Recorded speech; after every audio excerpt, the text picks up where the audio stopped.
Utah families will find a deposit in their checking accounts from the IRS. Now, a portion of the child tax credit will now be paid out monthly. But some may want to opt out of those payments.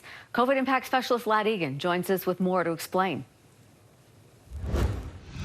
If your income or family situation is changing this year, the experts say it might make more sense to be cautious and opt out of the monthly payments.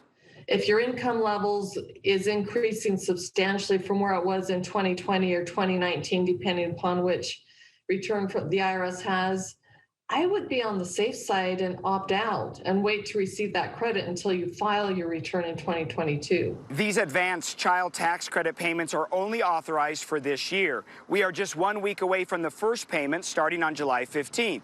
They will continue once a month until December 15th. The IRS will direct deposit the money if they have your banking information. If not, a paper check will be mailed out. The payments will be calculated based on families' previous tax returns. Eligible families will get $300 a month for children under age 6 and $250 for kids through age 17. The Utah Association of CPAs says not to confuse this with a stimulus payment.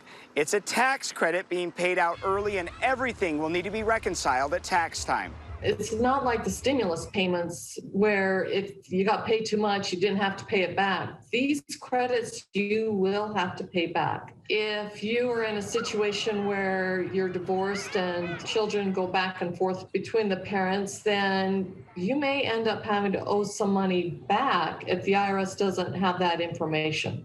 The IRS has an online tool where families can opt out of the payments. Also, for those who don't usually file tax returns, you can provide some basic information to the IRS so that they can issue the payments, fulfilling the goal of lifting children out of poverty. Some people desperately need that money. I mean, they're still trying to recover from the pandemic. They're still trying to get back on their feet. And this is one of the reasons that this credit was designed this way, is to help Americans get back on their feet. Another important thing to remember, if your child turns 18 anytime this year, they won't get the payments.